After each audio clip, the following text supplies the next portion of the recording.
Assalamualaikum warahmatullahi wabarakatuh. Selamat malam, Bapak Ibu Dewan Juri yang saya hormati, teman-teman partisipan Sriwijaya Mining Competition, dan teman satu tim saya. Di sini kami akan memaparkan paper kami yang berjudul Analisis Tingkat Radioaktivitas Mineral Ikutan Timah menggunakan alat survei meter dan dampaknya terhadap masyarakat.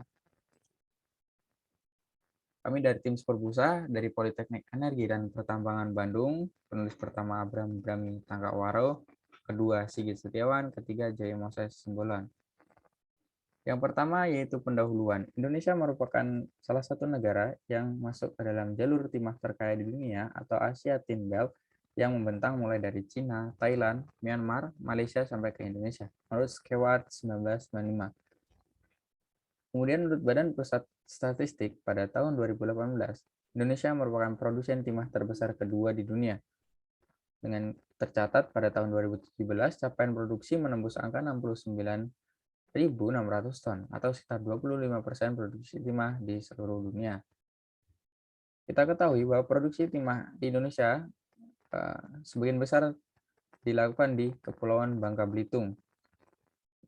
Di sana dilakukan penambangan baik itu oleh instansi resmi yang memiliki IUP ataupun oleh masyarakat sekitar secara konvensional. Dari kegiatan penambangan tersebut, maka akan dihasilkan produk sampingan berupa limbah ataupun tiling. Nah, baik itu limbah dari penambangannya itu sendiri ataupun limbah dari pengolahan. Dari limbah tiling tersebut, diindikasikan terdapat mineral-mineral ikutan timah yang memiliki unsur radioaktivitas.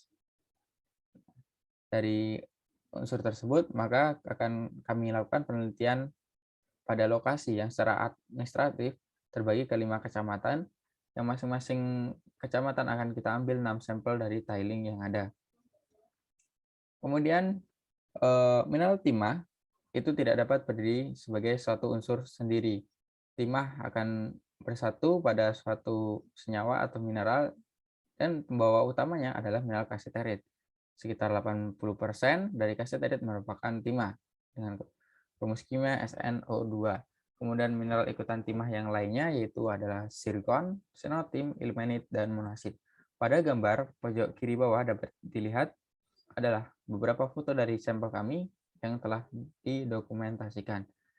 Di gambar bagian kanan merupakan alat-alat yang dapat mengukur tingkat radioaktivitas. Nah, yang pertama adalah film batch, merupakan alat pengukur radioaktivitas yang berprinsip pada film. Indikatornya adalah semakin pekat warna film, maka tingkat radiasi semakin tinggi. Kemudian yang kedua ada dosimeter saku yang berprinsip pada ionisasi pada tabung gas.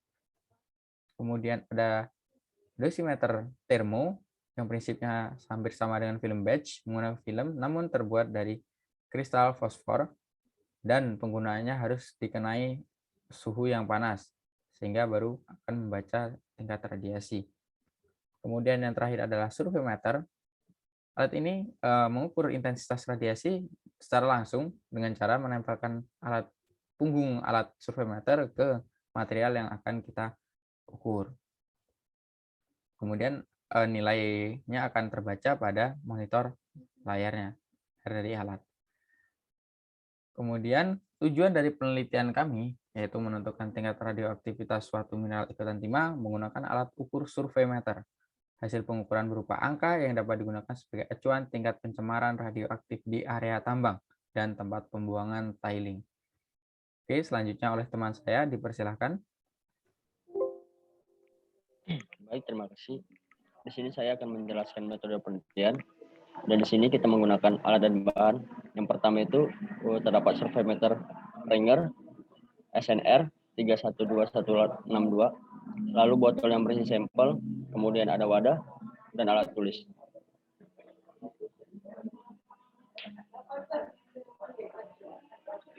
Selanjutnya saya akan menjelaskan prosedur pengukuran radioaktivitas. Pada gambar pertama, mineral dituangkan dari dalam botol ke wadah yang kosong. Lalu pada gambar yang kedua, mengukur tingkat radioaktif mineral dengan air surveimeter. Yang ketiga, pencatatan nilai yang muncul pada surveimeter.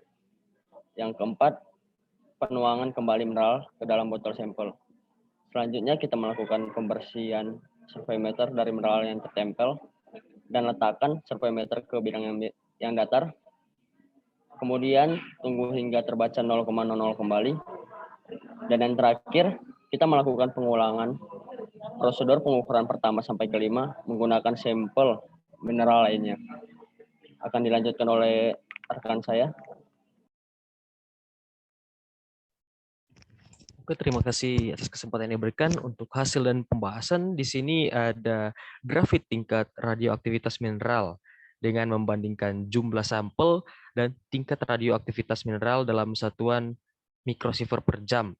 Di sini yang menempati posisi yang pertama dengan tingkat radioaktivitas paling tinggi adalah monasit dengan nilai rata-rata 14,75 mikrosievert per jam. Pada posisi yang kedua yaitu Xenotim dengan nilai 9,32 mikrosievert per jam. Yang ketiga itu ada zirkon yang menempati posisi 3 dengan nilai 0,73 mikrosievert per jam. Yang keempat ada ilmenit dengan nilai 0,31 mikrosievert per jam. Dan yang terakhir ada kasetrit dengan nilai 0,30 mikrosievert per jam. Next. Di sini kami memiliki 2 kasus dan beberapa asumsi.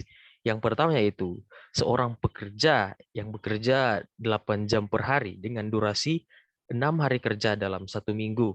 Nah, pada tabel di bawah ini ada tabel nama mineral, tingkat radioaktivitas dalam satuan mikrosievert per jam, dan tingkat radioaktivitas dalam satuan milisievert, serta pemaparan radioaktivitas dalam satuan waktu minggu, bulan, dan tahun.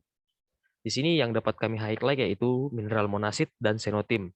Untuk monasit sendiri memiliki tingkat radioaktivitas sebesar 14,75 mikrosievert per jam dari hasil rata-rata hasil pengukuran. Untuk dikonversi ke milisievert, dia menjadi 0,0148. Seperti kita ketahui bersama, bahwa tingkat pemaparan radioaktif ini bersifat kumulatif. Nah, untuk monasit sendiri, jika dia kumulatif dalam 1 minggu itu mencapai nilai 0,7082. Dan ketika kumulatif tersebut mencapai 1 tahun, yaitu mencapai nilai 33,98 milisievert per tahun. Nah, untuk xenotim sendiri, tingkat radioaktivitasnya yaitu rata-ratanya itu sekitar 9,32 mikrosievert per jam. Dan jika dikonversi ke milisievert itu 0,0093 milisievert. Nah, untuk kumulatifnya yaitu dalam 1 minggu sekitar 0,4476 milisievert per minggu. Dan untuk 1 tahunnya yaitu 21,4800 milisievert per tahun. Kasus yang kedua yaitu rumah yang terbuat dari bahan baku pasir atau tiling, timah, yang memiliki unsur radioaktif. Diasumsikan orang di rumah tersebut terpapar 20 jam per hari. Sama seperti tadi ada nama mineral, tingkat radioaktivitas dalam satuan mikrosievert per jam, dan tingkat radioaktivitas dalam satuan milisievert, serta pemaparan radioaktivitas dalam satuan waktu, minggu, bulan, dan tahun. Yang masih kami highlight di sini adalah monasit dan xenotim.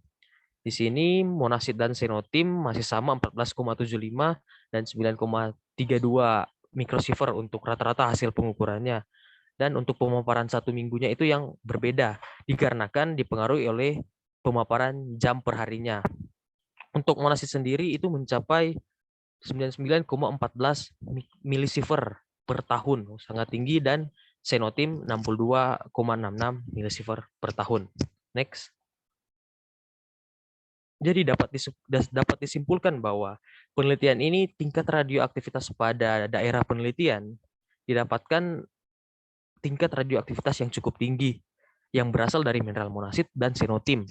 Untuk monasit sendiri didapatkan nilai rata-rata 14,75 mikrosievert per jam dan xenotim sebesar 9,32 mikrosievert per jam, sehingga dapat menimbulkan resiko yang cukup tinggi jika terpapar seterus-menerus, karena mineral radioaktif itu bersifat kumulatif paparannya. Nah, paparan monasit jika terpapar terus-menerus selama jikalau seorang bekerja 8 jam per hari dalam jangka waktu durasi 6 hari kerja, itu sekitar 33,98 milisievert per tahun untuk monasid, dan senotim 21,48 milisievert per tahun. Nah, nilai tersebut telah melewati nilai batas dosis atau NBD yang ditetapkan oleh Keputusan Kepala Batan nomor 01 garis miring KA strip Bapeten garis miring V strip 99 mengenai nilai ambang batas atau NBD untuk masyarakat umum maksimal tingkat pemaparan radioaktif sebesar 5 milisievert per tahun. Jadi nilai monasid dan senotim itu sudah melewati nilai batas dosis dari yang ditetapkan oleh Keputusan Kepala Batan. Untuk asumsi rumah yang dari tiling timah, itu nilai monasidnya itu jikalau diakumulasi dalam 1 tahun itu sekitar 99,14 milisievert per tahun, sangat melambung jauh. Dan untuk senotim sendiri yaitu 62,66 milisievert per tahun. Dari kesimpulan tadi, kita memberikan beberapa saran, yaitu perlu memberikan treatment kepada masyarakat untuk mencegah paparan radioaktif dari mineral-mineral tersebut. Treatmentnya seperti apa? Yaitu yang pertama, mensosialisasikan kepada masyarakat terkait bahaya yang ada. Bahaya yang ada yaitu risiko dan dampak negatif dari penambangan pada tiling timah. Nah, yang kedua yaitu pemeriksaan kesehatan yang berkala. Pemeriksaan kesehatan berkala yaitu seperti pemerintah memberikan intensif kepada pekerja yang berada di daerah tiling timah untuk pemeriksaan kesehatan secara berkala. Dan yang terakhir yaitu pembuatan peta zonasi tingkat radioaktivitas daerah penelitian.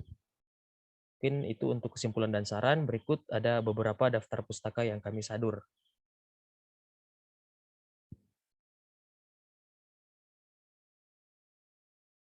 Mungkin sekian dari presentasi tim kami. Jika ada salah-salah kata mohon maaf. Assalamualaikum warahmatullahi wabarakatuh. Selamat malam.